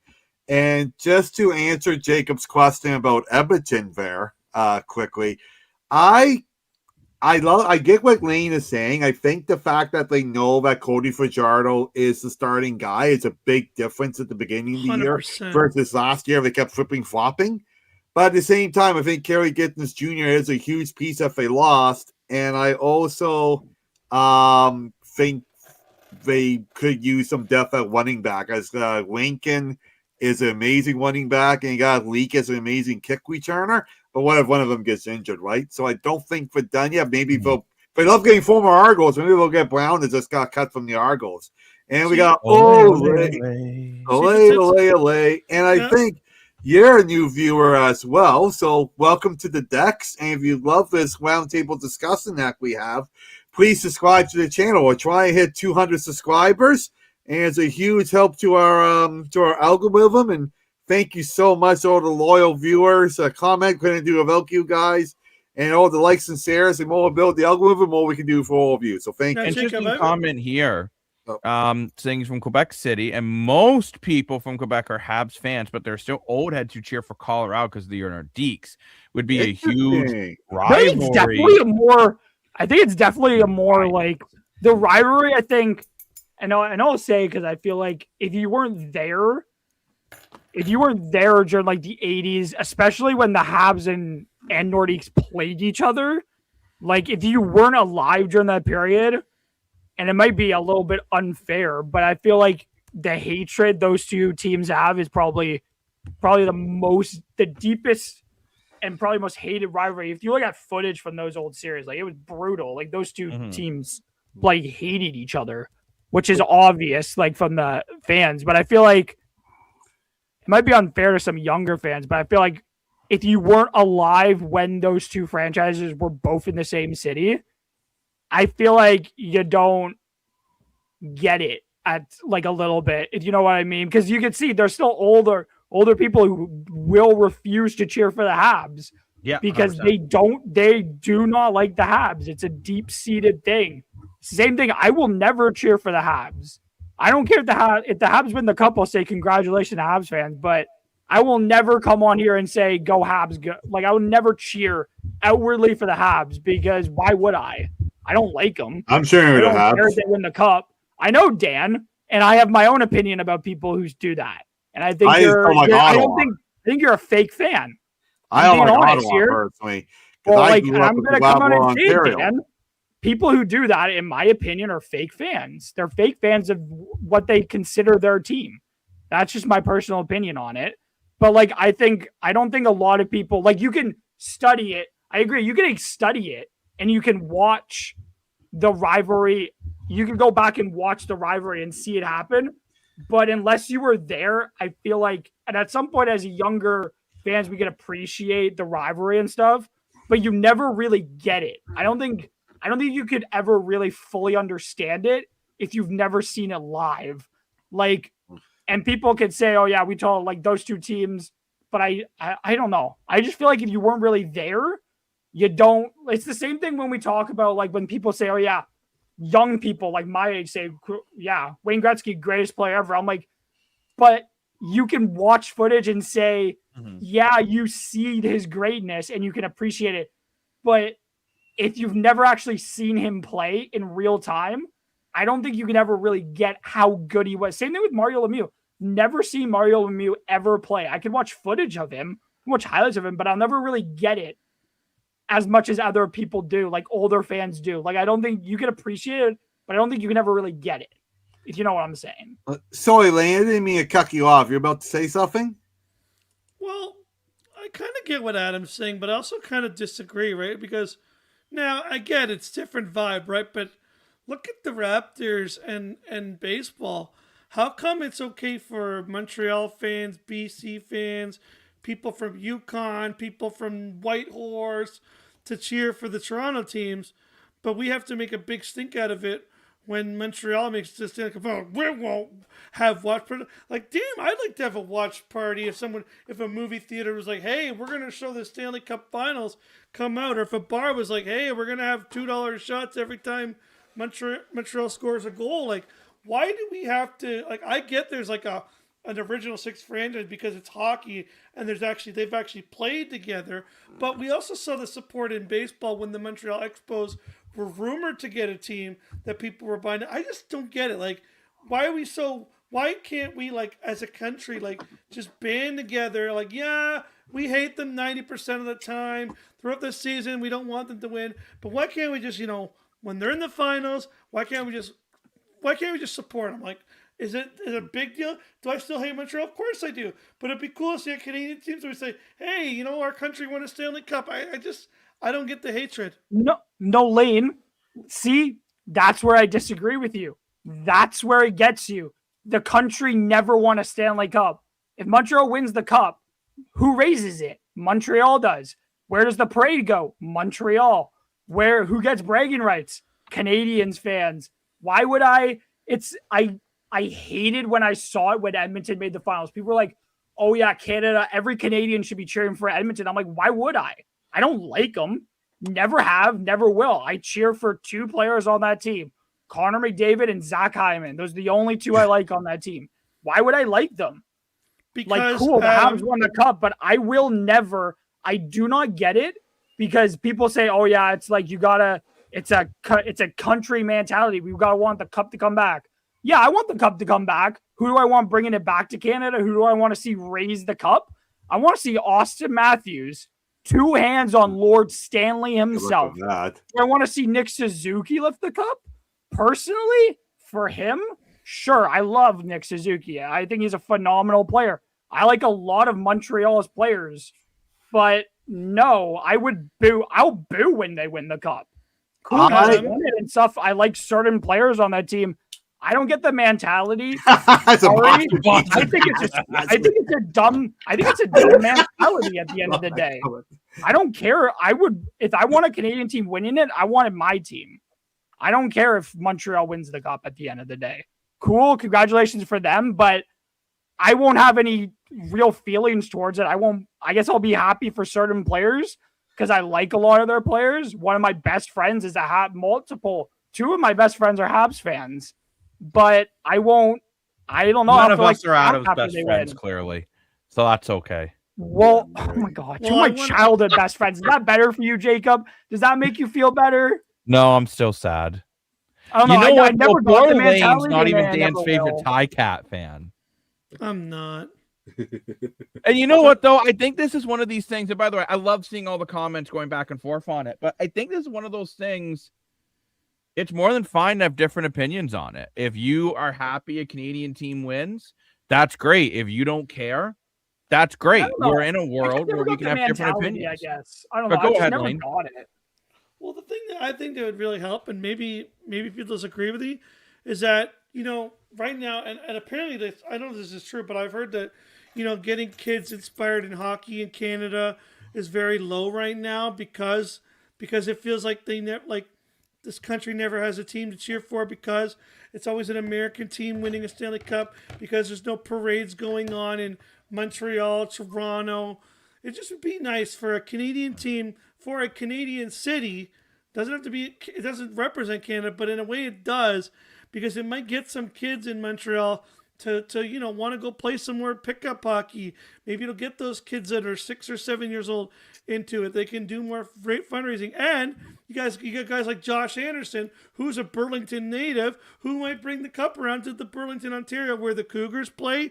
You're going to get people who were involved in the OJHL, who were involved in like junior hockey as a kid here, who grew up in playing in the Toronto market, in the Burlington, in Milton, in Mississauga, that are going to come back here and bring the Stanley Cup to a community. Frankly, Austin Matthews, where's he going to take it to Arizona so I can see it there? Is there at the Grand Desert? Who the hell cares? He's not going to bring it here anyways. He's going to take it to the States and go, oh, I'm American, yeah. Oh, he's going to be like Hulk Hogan and be like, I am a real American.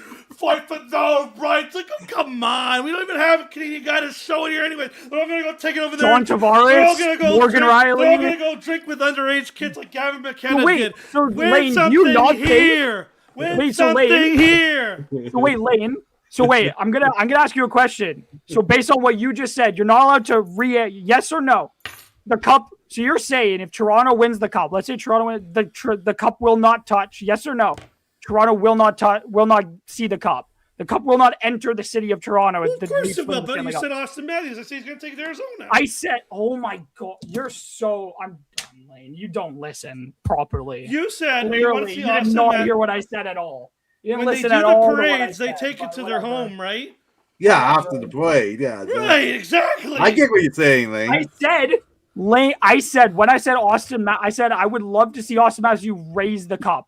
Okay. When did Austin Matthews raise the cup, Lane and Dan? He hasn't. When they win the cup, they bring it to Toronto for a parade. They get a day. Yeah, but they don't get the day with the cup, right? Yeah, that's what Lane's talking about. I was going to say, look at Phil Kessel. He brought it to Toronto, you know? But I just want to add, I love this conversation we're having. I just want to add to the point here. I with Lane on this one because you have to look at, especially the political climate, for example. The whole country was cheering for the Jays last year because of everything that's going on, right? And I feel like we should do the same with hockey. You know, we just not cheer with Team Canada because they played in the Bell Center? No, we still cheer for Team Canada. I feel like it's Canadian pride, and it's just nice for the whatever province it is, whatever city it is. It's nice to have city and province because when they go deep in the playoffs, it's great for local business, right? And not just local business, but national business across the country. Like what Lane said, you're going to have more watch parties. You're going to have more people going to the bars cheering the bond, like we all did in the Raptors. You look at the Raptors 2019, they had watch parties all across the country. So why not do the same with hockey? Because, Dan, it's you know what? I'm going to kind of fight on the other side here. It's completely different. You're talking about one Canadian team versus 7 Canadian teams. And number 2, Adam was talking about when the team wins the cup, not their day when they take it home. Those are 2 totally different things, right? So at the end of the day, like realistically, if you want to say that, it's like when an American team wins the cup, you can say Canada won, it's just more Canadian players if you want to go to that point.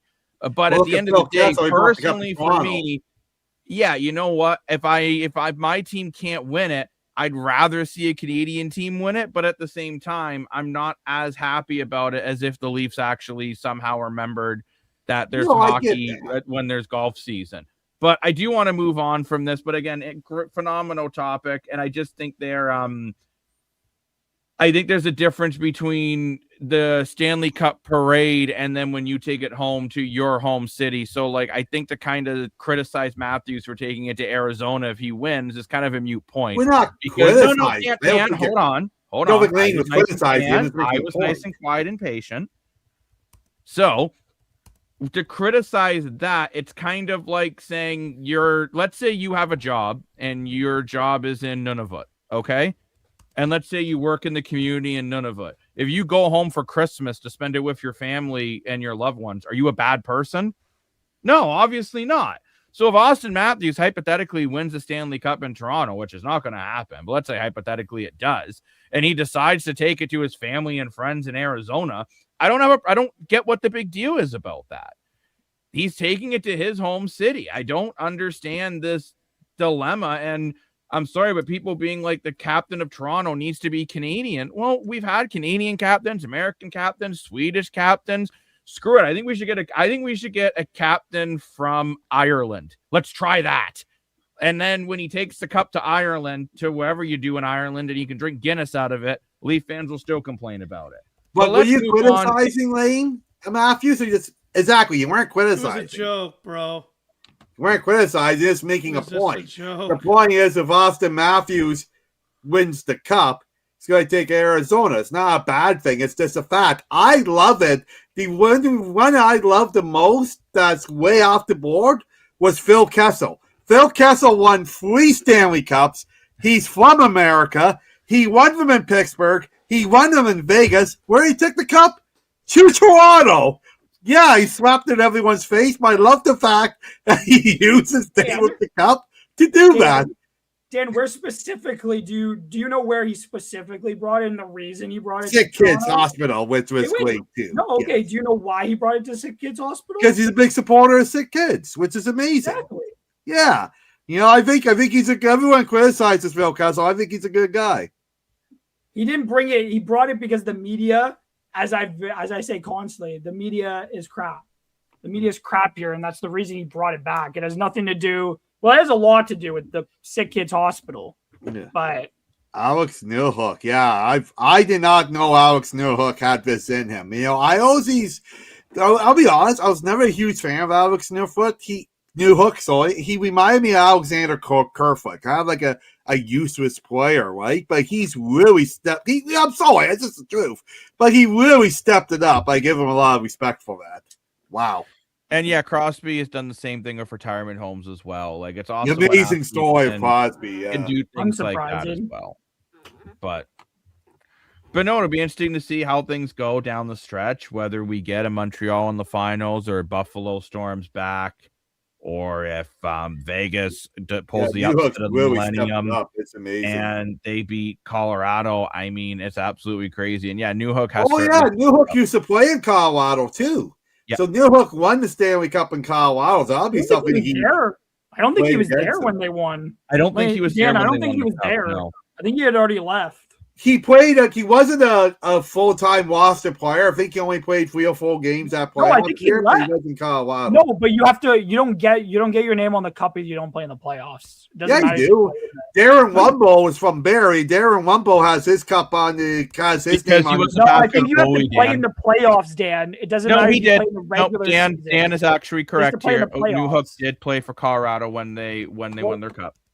Jacob, as I was saying, I said he has to. I think you have to play in the playoffs. So if Newhook played in the playoffs, he did. It doesn't matter if he played in the regular season. If he played in the playoffs, his name is on the cup. That's what I thought, but it's actually not the case because Darren Wumbo won the cup when Tampa played for 4 games in Tampa Bay when they won the cup in 2004. Because and he's a Barrie boy, and he brought the Stanley Cup to Barrie. Yeah. Because that's. I get it. Dan, it's because he was on the roster. If you're on the roster, and anyways, Newhook played. He played in 21, 22, and 23. To be fair, I totally thought he was already gone from Colorado. I thought he was too. But I thought he had left. For some reason, I thought he was went to Montreal 24. Colorado.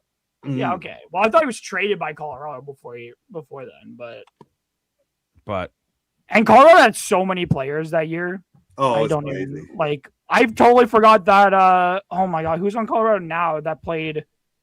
He played for. Well, no, somebody on Vegas, or maybe somebody on the Wild was on Vegas too at one point, or Colorado at one point, and I was like, Xavier, I'm not. Everybody says I'm a Habs hater, and I'm a Leafs fan, so I don't like the Habs, obviously. But I have countless times praised the Habs players. I love Cole Caulfield. I think I literally went on here and actually, you go back to one episode, I was like so mad when people were saying, somebody said Easton Cowan could be like Cole Caulfield. I went off on a rant about it. Yeah, I love Cole Caulfield. I love Nick Suzuki. I love Lane Hudson. I think Dobish is a great goalie. I think Fowler could be a great goalie. Like, I love a lot of the I've actually praised the Habs countless times. Nobody just seems to like me here, and that's okay. I don't come here for those praises. My opinion is my opinion. I do not like the Habs in general. I don't like some members of the Habs fan base because I think they're full of themselves a lot of the time online. But I do love a lot of these players. I love Cole Caulfield. I think he's a phenomenal player. Why wouldn't I love Cole Caulfield?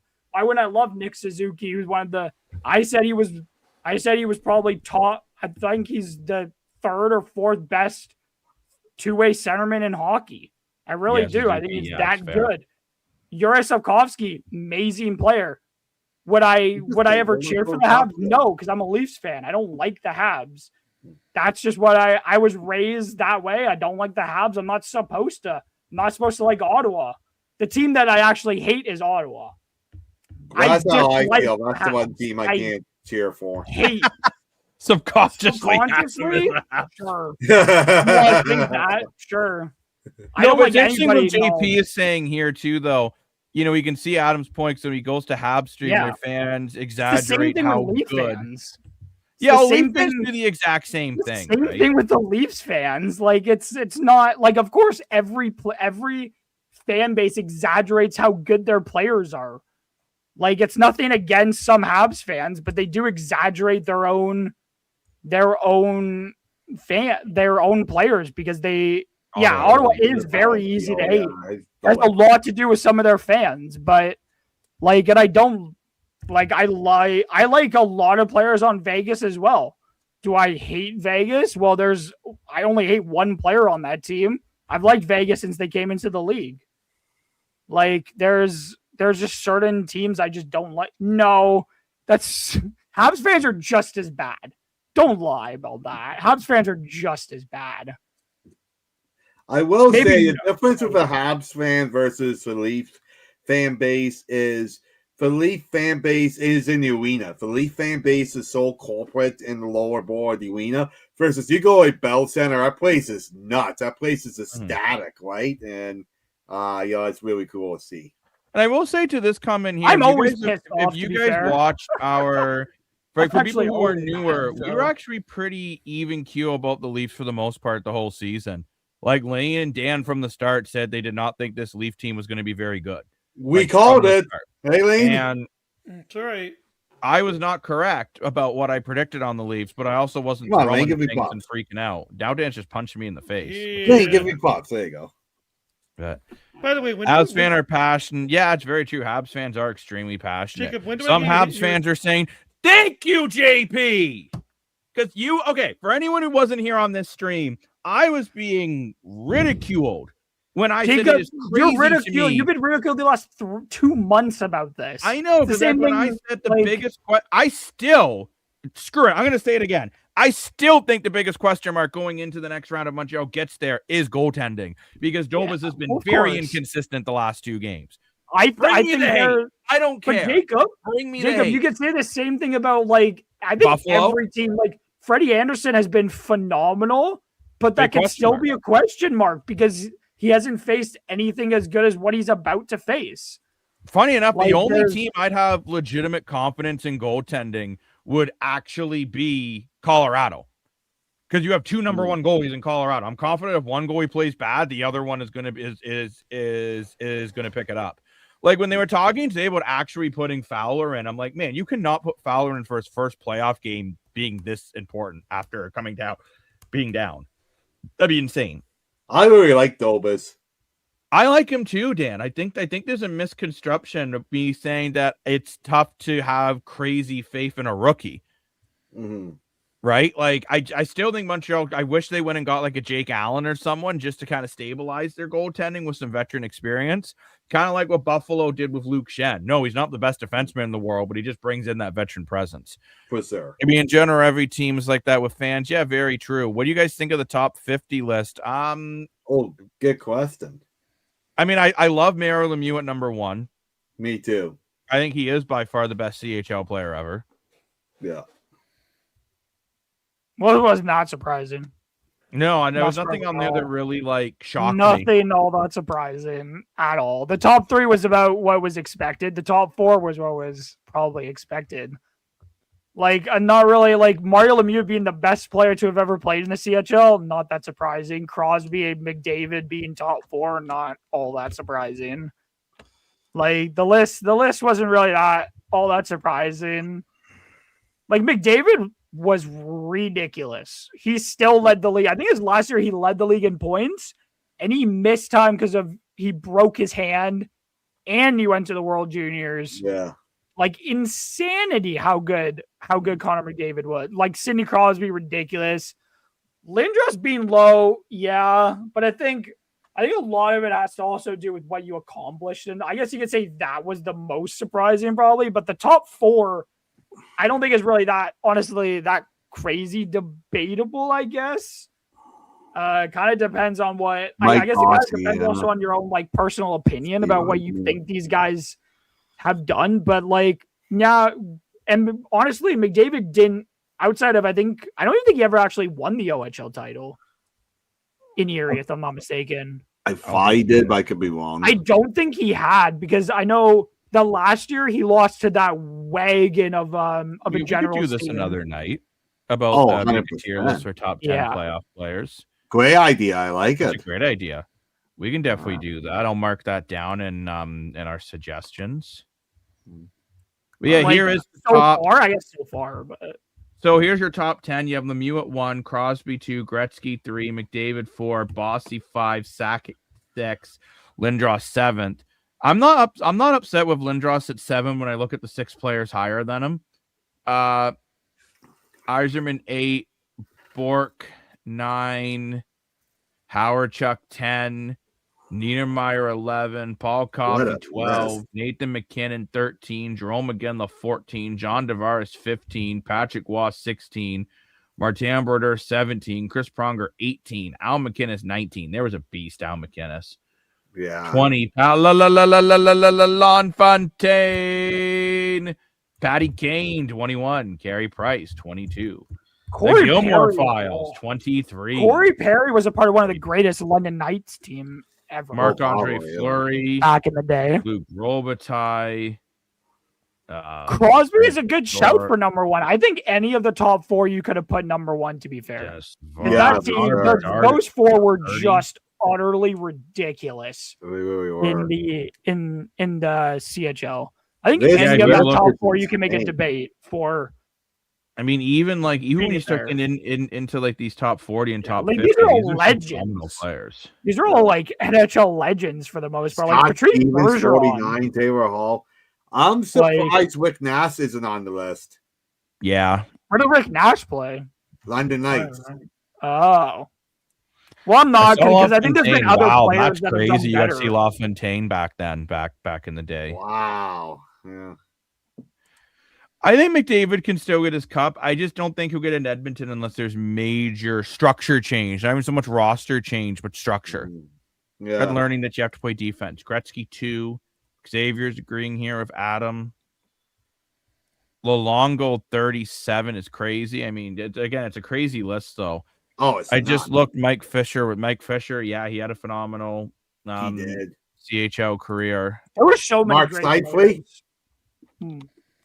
Yeah. Mike Wizard. John Tavares. John Tavares with the Generals and the London Knights. Yeah. He was very good there. Mitch Marner was great. Mitch Marner was great. Same thing with Matthew Tkachuk. He was phenomenal. Like anybody, like a lot of the players on that London Knights team back like early 2015 when they won back-to-back OHL titles, I think it was, and then won the Memorial Cup that last year. Those teams were ridiculously talented. I think Lane has sent me some CFL news. I was going to say, I just dropped something in the private chat that will make Jacob more happier than a kid with 20 birthday cakes. So what this is the new CFL fan zone is out. Yeah, let's go. So that's all fantasy for CFL. Remember they revamped the whole fantasy this year. Oh, I have a new website. There's got the season predictor. There's 12 questions. There are 10 questions you can answer. And if you get if you get most of them right, you have 20 days to submit this questionnaire. And if you get the most questions right, you can win a trip to the Grey Cup. Let's go. That's a cool prize. I'll share the questions, and we won't fill this up right now. But I'm going to share this. My question. Yeah, if you want to share the link in the chat, in the comment section, actually, Lane, then for anyone else who wants to enter, they absolutely can. I will do that. But yeah. Say Here you are the found 10 an analyst questions desk. right now. So, which position will score the first touchdown of the 2026 season? Will be a QB rush, a running back, wide receiver, defense, or special teams? Question 2. Will a kicker make a field goal longer than 60.5 yards? Yes or no? Question 3. Will a player have more than 12.5 sacks during the regular season? Yes or no? Will Winnipeg's Brady Oliveira have over or under 1,700 rushing and receiving yards combined during the regular season? You can pick that.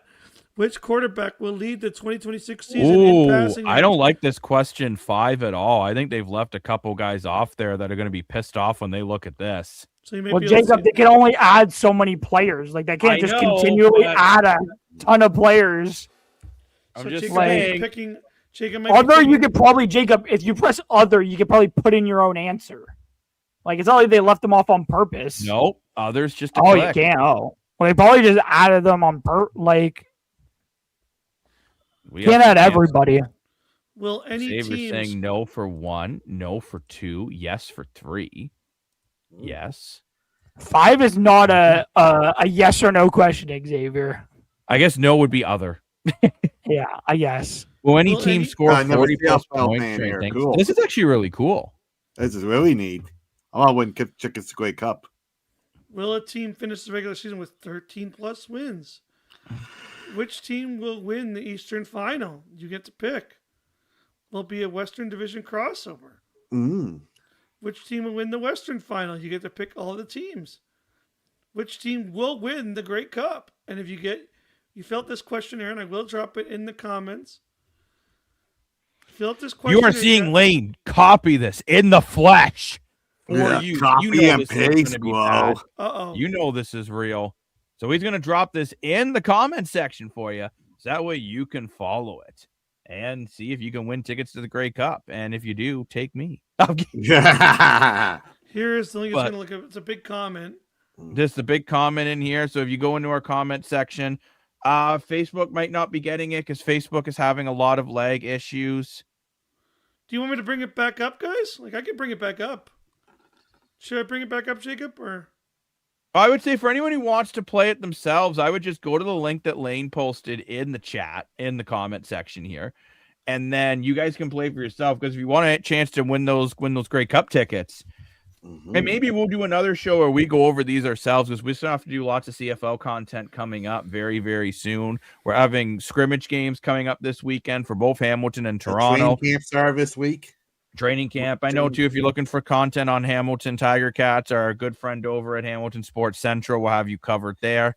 Yeah. And yeah, lots of awesome stuff going on in the CFL. But can you guys ever see a Lindros type trade ever matched? Maybe McDavid trade? Yeah. I don't know if today's era, if all the no moves and all this other BS, if we'll ever see a big trade like that again. I think we're going to see it. I really do. Like you can almost argue Quinn Hughes was close. No, Not really. it wasn't a Nowhere Lindros. close to the same No. kind of value. Nowhere close. That's nothing against Quinn. The only player I could see getting any type of the same value as Still life choices, bud, but we're always happy to have like you. Eric Lindros is Connor McDavid or Yeah, Leon 5 a.m. Draisaitl. coming up Nobody soon. else will get close to that kind of value.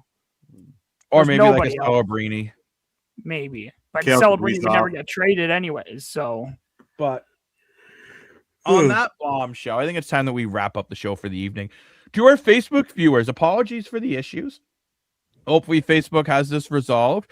Just so everyone's aware, we have a big announcement coming up in the Analyst Desk this weekend. So make sure you tune in. Follow us on social media pages to see little highlight clips and big announcements and all that. Exactly. But we have a big Instagram, announcement involving Facebook. how our content is evolving. So make sure you stay locked in with us. And you'll see how the new content is evolving up. No wrap up. Well, I'm sorry, but we gotta call it a night. We're losing our voices we all wrap here. up. We are wrapping it up. You gotta go, Habs, go in the comments. Let's keep talking. You know what? I'm sorry, but I think we gotta call it a night at this point. But make sure you do stay locked in with us. We do these kind of shows all the time. We've done 4-hour streams before. So we'll keep you guys company in the future. And we have a lot more content coming up involving maybe your coffee run. I'll put it that way. So make sure you stay locked in with us at the Analyst Desk. And I want to thank Mr. Lane Dashing Dashco, Mr. More for Your Money. Woo! And the man who has learned that when you go to a petting zoo, a goat can bite you. It's Adam the Goat. And until next time, we'll see you guys later at the Analyst Desk, where every day feels like game day. Got Go Habs Go in the comments. Let's see if the Habs can get it done on Saturday night. Mr. Saturday, Cole Caulfield, can he get some more even strength goals? We'll find out. Have a great one, everyone. We'll see you guys on the flip side. Bye-bye. Bye-bye. It's the Analyst Desk. Welcome to the show. It's the Analyst Desk. Yeah, in case you didn't know, it's the Analyst Desk. Welcome to the show where every day feels like game day, bro.